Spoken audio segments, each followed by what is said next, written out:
Ce jour est dédié pour les chemin de Meir Ben Aliza. La question de Marlon. Est-ce que c'est une obligation de faire l'armée? Est-ce que c'est une mitzvah? Obligation par la Torah, tu veux dire? Ouais, défendre la terre. Okay. Ou est-ce que c'est une mitzvah? Ouais, c'est clair qu'il y a une mitzvah de sauver des vies. Donc si quelqu'un maintenant, si le peuple d'Israël par exemple est en danger sur sa terre, c'est clair que si une personne va à l'armée pour les protéger, il fait une mitzvah. Et qui n'a pas le droit de déroger à cette mitzvah. J'avais quand je suis arrivé à la Yeshiva à l'âge de 22 ans, après l'armée, mon premier chavruta, il n'a pas fait l'armée lui.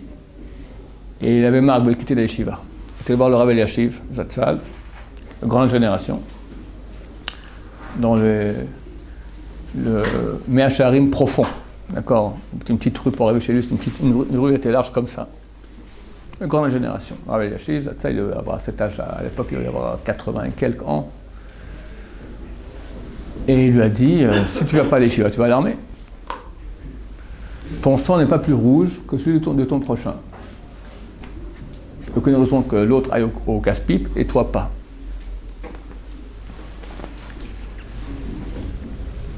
Mais on entend parler d'une autre chose aussi. Si tu restes à la Yeshiva, pas besoin d'aller à l'armée. Ah, qu'est-ce que ça veut dire? Alors on est en situation de danger. Contrairement par exemple en Suisse.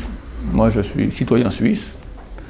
Eh ben, il y a l'armée suisse obligatoire pour tout le monde et tu as des milouim, service militaire annuel.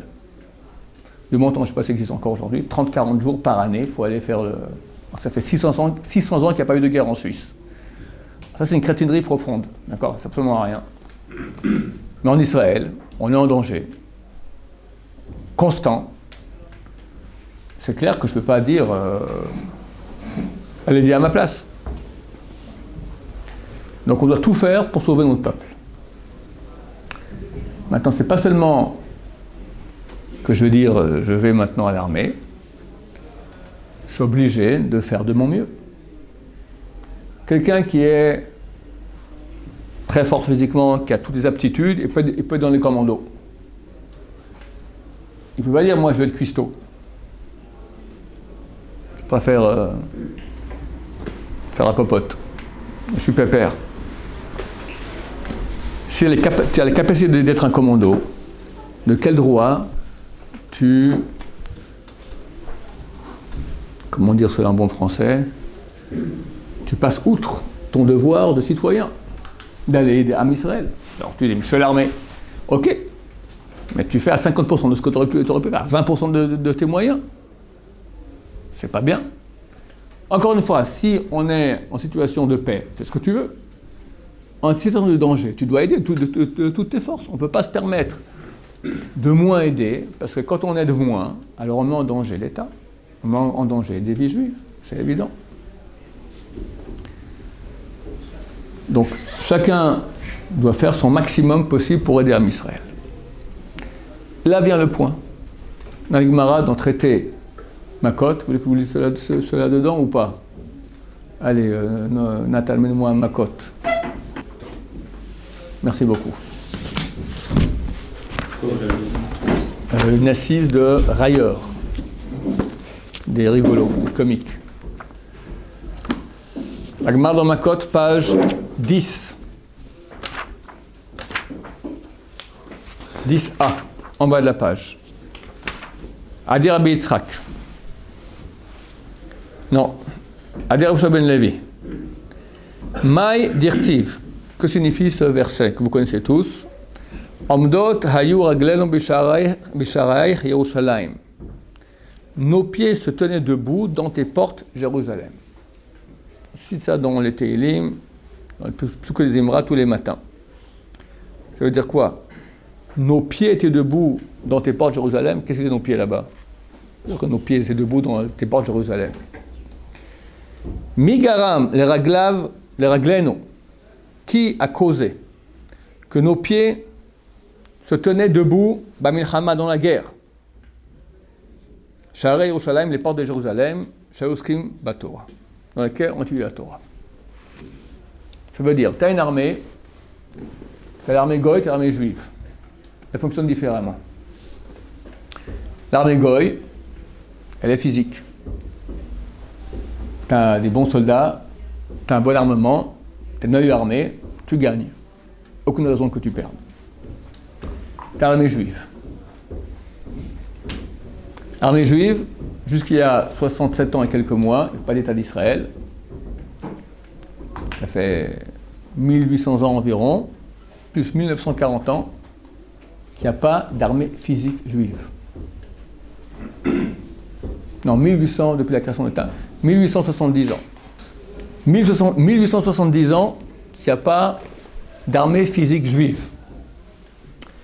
Et comme on dit le soir du Seder, dans la Haggadah, un texte qui était écrit il y a 2000 ans, Bechol Davador, à chaque génération, Omdim alelu lechalotea, nous se lève pour nous anéantir. Que je bochou matzilom yadam, et Dieu nous sauve de leurs mains. Phénoménal. Un rabbin écrit il y a 2000 ans. Chaque génération, on se lève pour nous anéantir. Et regardez, ça ne rate jamais. C'est extraordinaire. Tu as toujours quelqu'un qui se lève. Chaque génération. Aujourd'hui, c'est chaque quart de génération.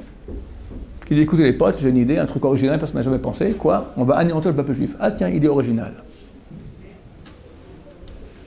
Abbas. Avant lui, Ahmadinejad. Avant lui, Saddam Hussein. Avant lui, Bin Laden n'était pas trop contre nous. Arafat. Avant lui, Nasser. Avant lui, Hitler. Et j'en passe en passant comme ça, Bachar el-Assad, Hussein, ça manque pas par-ci par-là, mais bon, je fais en cours. Kadhafi, d'accord, je fais en cours. Avant Hitler, le KGB. Avant le KGB, le NKVD, qui était avant le KGB. Avant les tsars. Avant les pogroms, les cantonistes, etc. Chmielevski, chaque génération. Et ce peuple, d'abord, premier miracle, que ça arrive chaque génération, quand même bizarre. En bon français, lâche ma jambe, on va voir un peu les Nicaraguayens, pourquoi toujours nous ? Bizarre. Bon. Plus bizarre, à chaque fois, nos ennemis disparaissent et nous on tient. Ils sont où nos ennemis aujourd'hui ? Il n'y a plus. Tous détruits. Un après l'autre ont disparu. Et nous, ce peuple reste le même depuis 2000 ans, sans armée. Ça veut dire qu'on fonctionne différemment. Alors il faut une armée, mais c'est rien. On appelle ça la ishtadlout. C'est faire le petit truc physique pour que ce ne soit pas un miracle total. Mais l'essentiel c'est quoi ? C'est Hachem. Preuve en est que pendant 2000 ans, sans armée, tu survis et les autres pas. Donc tu vois qu'on fonctionne autrement. Après c'est mitzvah, parce que OK, arrive, alors, je vais expliquer. Il faut une ishtadlout. Nous fonctionnons avec Dieu, mais Dieu ne veut pas faire un miracle trop ostensible, on ne fait rien, on doit faire une comédie. Quelqu'un il est malade, alors c'est Dieu qui amène la réfoua. Alors fais rien, non, tu dois voir le médecin, il donne un médicament, tu prends le médicament, tu dis Dieu, je sais bien que c'est la comédie que je dois jouer pour que, c'est le canal que Dieu a mis en place pour que le miracle ne soit pas trop ostensible.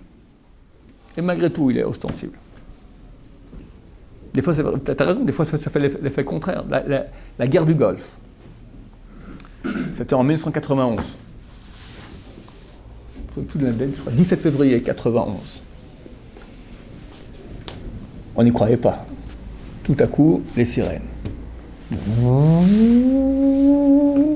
Quand ça monte à descendre en Israël, c'est sirènes vraies. Quand ça reste le même, c'est les fausses, que vous sachiez. Hein. Il y a de temps en temps des sirènes comme ça, des essais, des targelim, des exercices. Il ne faut pas rentrer en panique. C'est quand ça monte, ça descend, ça c'est le vrai. Saddam Hussein envoie des missiles. On ne sait pas si c'est conventionnel ou chimique. On rentre chacun dans les chambres étanches. Chacun dans la maison a préparé une chambre étanche. On ferme, on met un scotch, machin. Moi, je commence à couper ma barbe. Parce qu'il fallait mettre... On avait des masques à gaz. Avec la barbe, ça ne marche pas. Panique. Il y a eu la panique. On regarde par la fenêtre. On s'attend à voir un petit nuage vert comme ça. Il n'y a rien. On écoute la radio. Les discussions sont tombées sur Tel Aviv, Ramat Gan. Conventionnel. On a vu les films, des rues entières d'ambulances comme ça qui attendent, etc. Il y a eu 10 000 appartements détruits. 39 scuds ont été, pendant une quarantaine de jours, 39 scuds envoyés. Chaque scud possède une charge explosive de 350 kg. Énorme. Avec 10 kg 20 kg bien placés, tu détruis un bâtiment comme la yeshiva. 350 kg, ça souffle des bâtiments. Là. Des cratères énormes. Et les habitants ne sont pas dans les abris, en béton armé, dans les chambres étanches, parce qu'on ne sait pas, personne n'a dit abri, on allait dans les chambres étanches, dans la maison. Construction israélienne, c'est que tu appuies un peu trop, il y a le mur qui part. Carton-pâte. Combien de morts à la fin de la guerre ? 0. 0. Un mort de crise cardiaque. Quand ? Il n'y avait aucune parade au scud. Il n'y avait pas de missiles anti-scud. À l'époque, il y a des autocollants qui sont sortis comme ça. Teilim neged Tilim. Tilim, c'est les missiles. Teilim. Teilim contre les missiles. Teilim contre les Tilim. On priait, tout le monde priait. Tout le monde priait. Le scud, quand il décollait, ça prenait 6 minutes pour qu'il atterrisse ici, en Israël. 1 minute passait pour qu'on le détecte. Encore 1 minute passait pour que le signe de détection passait. Il y avait un avion, un satellite, ça passait au-dessus de la Colombie, après dans le monde entier. Il restait plus que, on le savait après 4 minutes. Enfin, il ne restait plus que 4 minutes. Dès qu'on nous disait, après 2 minutes, ça fait plus que 4 minutes. Alors, au bout d'un moment, on voyait que ça tombait toujours à Tel Aviv. Les gens allaient, ils regardaient, on voyait le scud passer dans le ciel comme ça. Et on a fait pression sur les États-Unis, envoyez-nous des missiles antimissiles. Il s'appelait Patriot, exactement. Un beau jour, on nous dit, le Patriot est arrivé. Baruch Hashem, merci bon Dieu. Le Patriot va nous sauver. Ce jour-là, il y a eu le mort. Ce jour-là, il y a eu le mort. Le Patriot ne servait absolument à rien. Il a fait plus de dégâts que quelque chose de valable, il ne vaut rien. Mais ce que ça fait de mal, c'est que les gens n'ont plus compté sur Dieu. Donc il faut une eshteglut, il faut mettre un canal matériel, mais attention, si on croit au canal matériel, ça ne marche plus. La méthode juive, elle marche différemment. Ça, il faut bien comprendre. D'où on apprend ça ? Il y a le livre qui se balade ici. Vous trouvez le Tanakh. Juste derrière. Fantastique. C'est qui notre grand guerrier de tous les temps, juif ? Hein ? David Ameler, le roi David. Aïe, aïe, aïe, aïe, aïe, Samuel, chapitre 17. Le roi Shaoul part en guerre contre les Philistins. Il se retrouve à un coin qui n'est pas trop loin d'ici, Jérusalem, on pourra peut-être passer à l'occasion, Emek Haéla, la vallée de la Haéla. Tu as une vallée et tu as 2 monticules, un à gauche, un à droite. Sur un monticule, le camp des Israéliens, sur l'autre, les Philistins. David n'est pas là. Il s'occupe des troupeaux de son père. Son père l'appelle, lui dit, va au campement là-bas où ils sont tes frères, tes grands frères, va voir comment ça se passe avec eux. Il lâche les troupeaux, il vient voir les frères au campement, et tout d'un coup, il y a un géant qui sort du rang des Philistins, Goliath. Il fait 3 mètres et quelques dizaines de centimètres. Pas comme les gens dans les films 10 mètres, 3 mètres. La Torah dit sa grandeur. Il a une armure qui va depuis en haut jusqu'en bas. Un type vient devant lui avec un grand bouclier, une épée énorme, un javelot, un tank. Un Merkava. Et il dit aux Israéliens, qu'est-ce qu'il a fait pour vous, Shaoul, le roi Shaoul ? Pourquoi on fait la guerre camp contre camp ? Amenez un. On fait un duel. Celui qui gagne, les autres seront vaincus. Il se met à blasphémer. Il bénit le Dieu d'Israël. David, c'est un petit gosse. Il dit, mais c'est qui celui-là ? C'est quoi cette incirconcision ? Je vais vous lire dans le texte.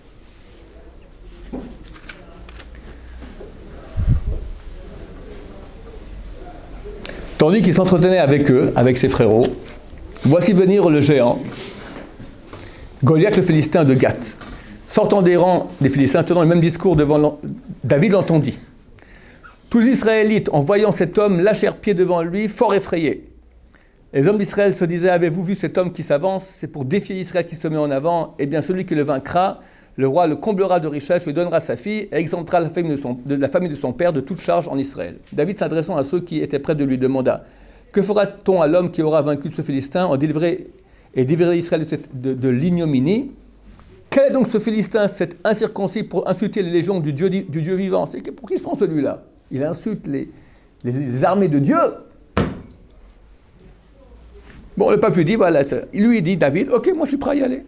Il va voir le roi David, il va voir le roi Shaoul. Shaoul dit à David, tu ne peux pas aller te battre avec ce Philistin, tu n'es qu'un enfant. Et lui est un homme de guerre depuis sa jeunesse. David répondit à Shaoul, ton serviteur faisait paître les brebis de son père quand survenait le lion et l'ours, qu'il emportait une bête du troupeau. Je le poursuivais, je terrassais, je me suis battu, j'ai tué l'ours, j'ai tué... Je suis pas un nu, je peux me battre. Ok, Shaoul lui dit, ok, prends mon armure. Shaoul était très grand. Il met l'armure, David, et là il y a un miracle, elle s'est mise extrêmement à sa hauteur. Là Shaoul a dit, oulala, peut-être qu'il va le remplacer en tant que roi celui-là. Il savait que quelqu'un devait le remplacer en tant que roi d'Israël. David voit que le regard de Shaoul change un peu, dit, je ne suis pas à l'aise. Moi j'aime aller relax, c'est trop lourd pour moi, j'arrive pas à peine à bouger, j'y vais relax. Quoi relax? Nous dit le texte. Alors, David dit à Shaoul, je ne puis marcher avec cette armure car je ne suis pas accoutumé. Je ne suis pas habitué à marcher avec une armure pareille. Il s'en débarrassa.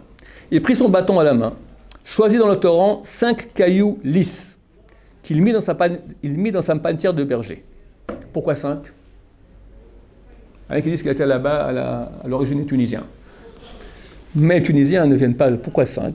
5, c'est quoi 5? Les 5 livres de la Torah. Comme ça dit Chazal. Il a pris 5 par rapport aux 5 livres de la Torah. On va voir tout de suite le rapport. Et muni de sa fronde, s'avança vers le Philistin. Celui-ci se rapprocha de lentement de David, pressé de l'homme qui portait son bouclier. Donc le Philistin, que là il avance, c'est un type devant lui avec le bouclier, et David qui vient comme ça avec son bâton. Le Philistin, considérant David, le regarda avec dédain. Il dit à David, suis-je un chien que tu t'avances contre moi avec des bâtons?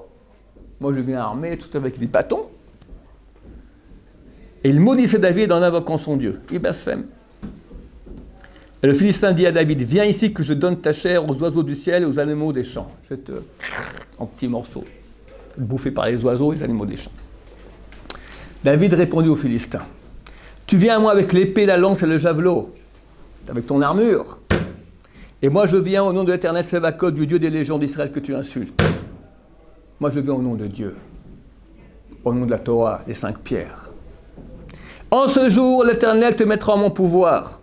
Je t'abattrai, je te couperai la tête, je livrerai le cadavre des armées des Philistins aujourd'hui même aux oiseaux du ciel, aux animaux des champs, afin que toute la terre sache qu'il y a un Dieu pour Israël. Et toutes ces multitudes saura que l'Éternel n'a pas besoin d'épée ni de lance pour donner la victoire, car l'Éternel est le maître de la guerre et vous livrera en notre pouvoir. Il lui dit toute la leçon que je suis en train de vous faire. Dieu n'a pas besoin de lance et d'épée. Il fait la guerre, mieux que nous tous.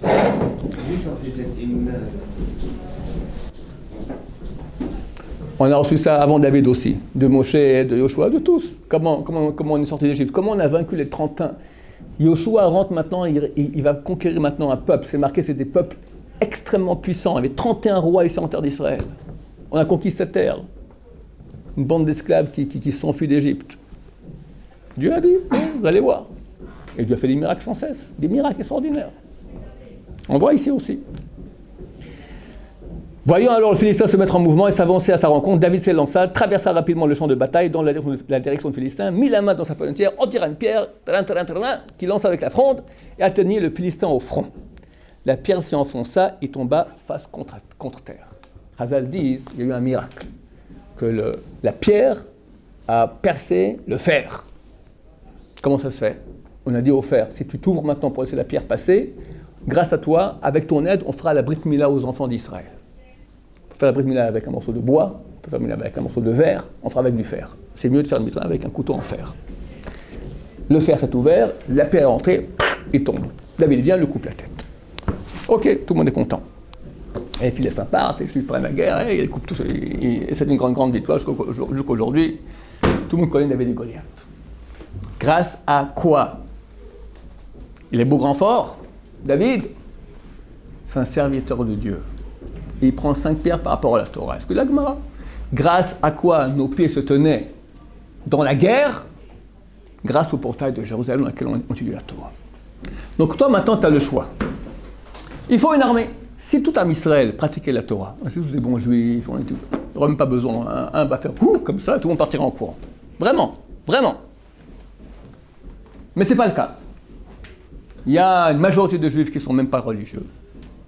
Parmi les religieux, il y a une majorité qui sont tordus. Parmi ceux qui ne sont pas trop tordus, une majorité qui sont à moitié tordus. Pour finir, le nombre de gens qui lisent la Torah jour et nuit comme il faut bien, c'est peu. Et malgré tout, Dieu fait des miracles extraordinaires, grâce au portail de Jérusalem. On fait des miracles extraordinaires. C'est complètement anormal ce qu'on vit. Alors toi, maintenant, tu as le choix. Tu peux dire, moi, je veux être maintenant cuistot. Mon cher ami, si vraiment tu ne peux rien faire d'autre que d'être cuistot, ben sois cuistot. Tu joues ton rôle, tu es un bon citoyen. Si tu peux être commando, et tu dis non, moi, ça me suffit d'être cuistot, mon cher ami, le sang de ton copain n'est pas plus rouge que le tien. Pourquoi lui, il fait des efforts pareils et toi pas? Alors, dans l'armée Goy, le niveau nul, c'est cuistot, le niveau top, c'est commando. Dans l'armée juive, le niveau nul, c'est cuistot, le niveau moyen, c'est commando, le top niveau, la yeshiva. C'est grâce à la yeshiva qu'on gagne. Le Stapler l'a dit, le père de Raphaël Kanievski, notre mérite d'être en Israël de survivre provient des yeshivot. Et les grands d'Israël le savent. Les grands d'Israël le savent. Shimon Peres, qui est décédé il y a quelques mois, il a dit, Kabbalah, et au rabbin aussi, on a une tradition, on a besoin des yeshivot.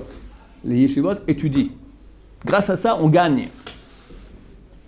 Quand j'étais à l'armée, c'était en 82. La guerre du Liban. Il y a eu le mardi, la guerre a commencé un dimanche, elle a fini un cessez-le-feu le vendredi, parce qu'après une semaine de feu, ça recommence encore une autre semaine. Le mardi de la guerre, il y a eu une bataille aérienne. Je ne sais plus combien. 90 MiG syriens ont été abattus. Pas un avion israélien qui est tombé. Toute l'armée de l'air syrienne a été abattue. Le chef de l'armée, qui était un super non-religieux, Rafoul, il va à Bnei Brak.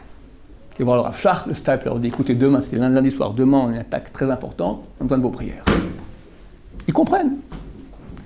L'ancien chef de l'armée israélienne, Gabi Ashkenazi, de temps en temps, Rav Rashbam à Bnei Brak, vers minuit, qu'on voit sur les maisons des gens qui se posent avec des mitraillettes comme ça. Rav Rashbam à Bnei Brak, c'est-à-dire le dernier endroit où on a besoin de soldats. Puis une voiture qui arrive, comme ça, une jeep, 4 personnes sortent. Rentrent chez Abraham Kanievski, le chef de l'armée, le chef de l'armée de l'air, le chef de renseignement, encore un quatrième, je ne sais plus, un des grands chefs. Pendant 1 heure, ils ouvrent les cartes avec Abraham Kanievski. Prendre conseil. Pas besoin de tout ça. Regarde ce qui se passe. Quel miracle on vit. La guerre des 6 jours. Dans les écoles américaines de stratégie, on n'étudie pas la guerre des 6 jours. Pourquoi ? Ils disent là-bas, il n'y a rien à prendre de cela. C'est un miracle de A à Z. Un petit pays de rien comme ça, contre 8 armées bien entraînées, 2 à 3 fois plus nombreuses. La dernière guerre de Gaza. Le Hamas envoie 3300, je ne sais plus les chiffres, attends, je vais parler de tous les chiffres, c'est 3360 missiles. Il y a eu plusieurs périodes. Ce qui m'intéresse, c'est quand ça allait rentrer à Gaza. Pendant 3 semaines, ils étaient dedans, dans Gaza. Pourquoi je ne prends pas la période d'avant et d'après ? Parce que tant que c'est l'armée, tant que c'est la petite guéguerre, ça veut dire, ils envoient des missiles, on envoie un missile, ok, alors la vie continue. Mais quand ça rentre à Gaza, tout le monde il a un mari, un fils, un papa, un cousin qui est là-bas, à Gaza. Ah, je m'apprête, c'est plus la petite guéguerre. C'est super, super angoissant. Et tout âme Israël se met à prier, lever les yeux vers Hachem. C'est extraordinaire ce qui se passe dans ces moments. Extraordinaire. Dans cette période-là de 3 semaines, les Gazaouis ont lancé 3360 missiles. 584 ont été interceptés par dôme de fer. 200 et quelques ont explosé dans Gaza, dont un, parce qu'on s'est plaint, qui donne l'électricité à Gaza? Israël. Tout le peuple s'est plaint contre c'était à l'époque Bibi, c'est encore Bibi. On est en guerre, ils nous canardent avec des missiles. Et nous, on leur donne l'électricité. Bibi, il a peur de fermer parce que le monde entier lui tombait dessus. Alors Hachem n'a pas de problème avec ça. Il y a un missile qu'ils ont envoyé. Il est tombé sur leur centrale électrique. Pendant une semaine, 80% de l'électricité de Gaza, il n'y avait plus. Un autre explosé parce que dans l'hôpital, ils ont envoyé des missiles depuis l'hôpital, c'est que ça a explosé dans l'hôpital, il y a eu 10 morts. Encore 200 sont tombés et n'ont pas explosé. Pour finir, il y a 2077, c'est le chiffre final, 2077 missiles qui sont tombés en Israël en explosant. Combien de morts? J'ai dit 584 ont été attrapés par dôme de fer. Que 584 sur 3360. 2070 sont tombés dans Israël, ont explosé. J'ai un film entier là-dessus, pour le montrer à l'occasion. Oui, sur leava.fr, c'est marqué 2077 missiles, et après, 0 mort. Un pauvre Thaïlandais. Ça, c'est la guerre d'avant. C'est le même, celle-là aussi? À part un pauvre Thaïlandais qui n'a pas écouté les consignes de sécurité. Ah, ils ont dit quoi? C'est un missile fabrication maison, Gaza, il vaut rien. Très bien. Un missile comme ça a été tiré au Sinaï, sur l'armée égyptienne. 22 morts. Un missile, 22 morts. Pour les Scud aussi, ils ont dit, c'est un truc modèle en Deuxième Guerre mondiale, ça fait un pétard mouillé, il fait beaucoup de bruit mais pas d'effet. Un missile est tombé sur une base américaine, il y a eu 90 morts et 200-300 blessés. Un missile. Ici en Israël, 39 missiles, guerre du Golfe, 0 mort. Bord du protectrice, 2077 missiles, 0 mort. Alors on ne fait pas des miracles extraordinaires. Grâce à quoi? Et 0 blessés? Il y a eu des blessés. Il y a eu des blessés. S'il y avait... Grâce à quoi? C'est ma question. Alors on peut dire, écoute, la high-tech israélienne, on est super fort. Les falafels israéliens, très bons. Les plages, génial. Qu'est-ce que j'en sais moi encore? Grâce à quoi? Alors on fait un peu la tête, tu regardes comment 3000 ans on a fonctionné. Que chaque peuple voulait nous anéantir et on a survécu. Tu comprends que Dieu est avec nous. Et en Israël, x10, x100, on est sur nos terres, donc il y a des miracles beaucoup plus grands. C'est marqué un verset qui dit Hachem Shochem, Dieu demeure à Sion. Et on ne pourra pas, et c'est marqué dans un verset là-bas, que nos ennemis voudront nous anéantir, Dieu demeure à Sion, il n'y a rien pourra nous arriver. Maintenant, tant que Dieu demeure à Sion, il y a des péchés qui font partir la Shrina, qui font partir la présence divine, surtout les péchés sexuels. Donc il y a une guerre, la guerre elle est là. Il y a la guerre. T'as Jérusalem, t'as Tel Aviv. Jérusalem, c'est la Kedusha, Tel Aviv, c'est la Gay Pride. Il y a une guerre, c'est clair qu'il y a une guerre très forte. L'enjeu, la survie d'Israël. Mais la guerre, c'est quoi? C'est une guerre d'avions, de bombes, de commandos physiques? Pas du tout, rien à voir, ça c'est rien. Il faut avoir la meilleure armée du monde. Si Dieu ne veut pas qu'on gagne, on ne gagnera pas. Tu peux avoir la plus nulle au monde. Et ceux qui ont fait l'armée en Israël savent à quel point c'est nul. Franchement, c'est pas... du tout. Du tout. Hélas, combien de morts et de blessés par nos forces à nous? Dans ma guerre que j'ai fait moi, il y a eu presque autant de morts tués par Israël que par des erreurs de trucs terribles. En tout cas, tu peux être nul de nul, si Dieu veut que tu gagnes, tu gagneras. Et l'exemple flagrant de cela, c'est notre histoire pendant 2000 ans. Et aujourd'hui encore les miracles que nous vivons. Le type qui a fait dôme de fer, David Ranana. Alors il dit, ne croyez pas qu'on a fait quelque chose. C'est clair que tout provient de Dieu. Comme il le dit, les Américains nous ont prouvé, pour chacune des 100 composantes dans le système dôme de fer, pour chacune des composantes, c'était absolument par A plus B, ils nous ont prouvé que c'était impossible. Et on a réussi. Mais il dit, ce verset, mais Hachem, Haïtazot, cela vient de Dieu. Le directeur, le projet, il sait ce qu'il raconte. Les 2 derniers chefs du service de renseignement israélien, ils ont dit, jusqu'à maintenant, Dieu nous a beaucoup aidés, on demande que ça continue. Ils ont prononcé ça. Dans cette guerre de banlieue protectrice, Bibi, à la radio, il dit, grâce à Tzahal et grâce à Dieu, on a gagné. Il aurait dû dire avant. Mais il a dit, c'est déjà pas mal. C'est déjà pas mal. S'il aurait dû avant, il aurait été éjecté tout de suite. Il doit se battre. La mesure du pays n'est pas pratiquante, il ne faut pas oublier. Tu es à la gauche. Tu as une force qui se bat contre, c'est clair. Des envoyés du mal, c'est clair. Alors maintenant, armé ou pas armé, ça dépend. Si tu es cuistot, va à l'armée. Si tu es commando, tu sais où est ta place. Et ça, c'est clair. Il n'y a aucun doute là-dessus. Celui qui ne peut pas étudier, en 2 mots, il ne peut pas. On appelle ça, il a des kotim, il a des épines dans les fesses. Il s'assied au bout d'un moment, il ne tient pas debout. Il ne peut plus voir la Gemara, ni en peinture, ni rien. Ok, va à l'armée. Aucun problème. Aucun problème. Mais attention, pour être un combattant et dans une unité religieuse. Parce que déjà, une unité religieuse, c'est très léger. Très léger. Le seul avantage qu'on peut dire, il n'y a pas de femmes. Les autres unités, quand c'est combattant, alors il y a une femme pour 100 soldats, c'est encore pas trop mal. Les unités non combattantes, pour faire un dessin, des jeunes gens de 18 ans avec des jeunes filles de 18 ans, sans les parents, qu'est-ce qu'ils font? Ils jouent aux échecs toute la journée. C'est terrible. Ça, c'est terrible. Terrible. Donc si quelqu'un ne peut pas étudier, ok, tu as le droit de faire l'armée, c'est une mitzvah de faire l'armée. Mais tu peux étudier, et tu vas à l'armée, mon cher ami, on n'est pas en Suisse. Tu ne peux pas prendre ce luxe-là, on est en danger de mort, on a besoin de tes forces. La force, c'est ça, t'étudies la Torah. Tu n'as pas de force plus grande au monde que ça. Et grâce à ça, on gagne. Baruch Adonai, l'Oman Ba'amen.